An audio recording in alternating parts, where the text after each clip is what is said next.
જે જમીન સરકારની 332 કરોડ રૂપિયાની હતી એ રબારી વસાહત માટે માત્ર 83 કરોડની અંદર આપી દેવામાં આવી। નમસ્કાર। અમદાવાદ મ્યુનિસિપલ કોર્પોરેશને એક એવો નિર્ણય લીધો છે જે ચર્ચામાં આવી ગયો છે। વાત એમ છે કે સ્ટેન્ડિંગ કમિટીએ એવો ઠરાવ કર્યો કે જે જમીન સરકારની 332 કરોડ રૂપિયાની હતી એ રબારી વસાહત માટે માત્ર 83 કરોડની અંદર આપી દેવામાં આવી અને એવું કહેવામાં આવી રહ્યું છે કે સરકારે ખોટ ખાઈને વોટ બેંક બચાવી લીધી છે। તો આના વિશે હું તમારી સાથે વાત કરીશ। મારું નામ રાજેશ શાહ છે અને તમે જોઈ રહ્યા છો ગુજરાતના સૌથી મોટા ડિજિટલ ન્યૂઝ પ્લેટફોર્મ ખબર છે.com। અમદાવાદનો પૂર્વ વિસ્તાર છે જેમાં ઓઢવ, અમરાઈવાડી અને જશોદાનગર, આમાં મ્યુનિસિપલ કોર્પોરેશનના પ્લોટ ઉપર વર્ષો પહેલાં બનાવવામાં આવેલી રબારી વસાહતોને વેચાણથી મંજૂરી આપવાની દરખાસ્ત સ્ટેન્ડિંગ કમિટીમાં મંજૂર કરી દેવામાં આવી છે અને 6.57 લાખ ચોરસ મીટરની આ જગ્યા 332 કરોડ રૂપિયાની જમીન માત્ર 83 કરોડ રૂપિયામાં આપી દેવામાં આવી। અત્યારના જે પ્રવર્તમાન જંત્રી ભાવ છે એના માત્ર 25% લેખે આ જમીન આપી દેવામાં આવી। એટલે નવાઈની વાત એ છે કે સરકારે ખોટ ખાઈને આ જમીન શું કામ આપી દીધી। તો જાણકારોનું કહેવું એમ છે કે આ ભરવાડોની એક મોટી વોટ બેંક છે જેને બચાવવા માટે સરકારે ખોટ કરી નાખી છે।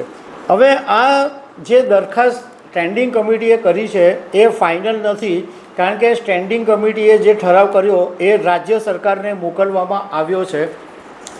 જો રાજ્ય સરકાર આ ઠરાવને મંજૂરી આપી દેશે તો પછી આ જે રબારી વસાહતો છે એમને રહેણાંક મકાનો મળી જશે અને એને સત્તાવાર દસ્તાવેજો કરી આપવામાં આવશે।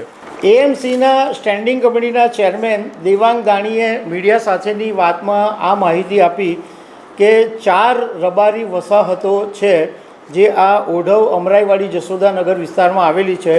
ત્યાં 1100 મકાનોને પ્રવર્તમાન દરના 25% લેખે મકાનો આપવા માટેની મંજૂરી આપી દેવામાં આવી છે।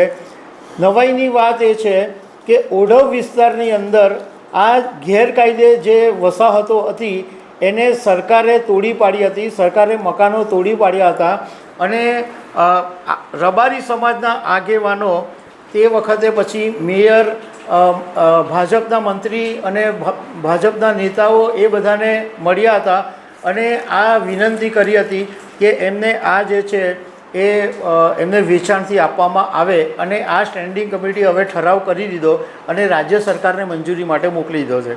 આની અંદર કેટલાક નિયમો નક્કી કરવામાં આવેલા છે કે સરકાર નક્કી કરે એ તારીખથી 6 મહિનાની અંદર જે રકમ છે દસ્તાવેજ કરવા માટેની એ રકમ ભરી દેવી પડે।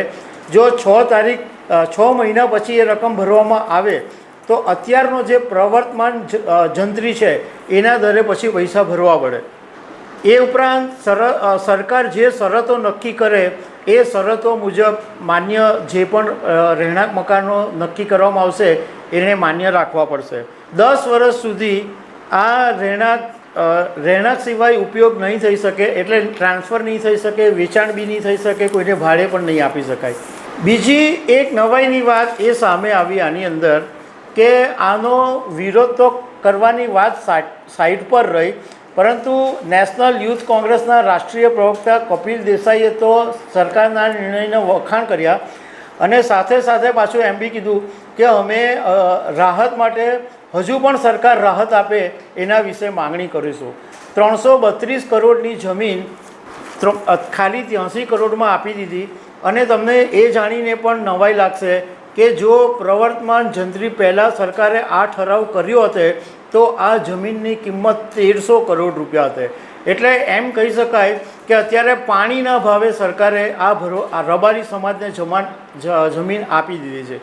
આ તો કેવું થયું કે ભાઈ જે લોકો ગેરકાયદે બાંધકામ કરે એને તો આ ફાયદો થઈ ગયો, કારણ કે આ વર્ષોથી ગેરકાયદે કબજો કરી લેવામાં આવ્યો હતો આ સરકારની જગ્યા ઉપર, તો આ તો બેઠો આ લોકોને ફાયદો થઈ ગયો છે।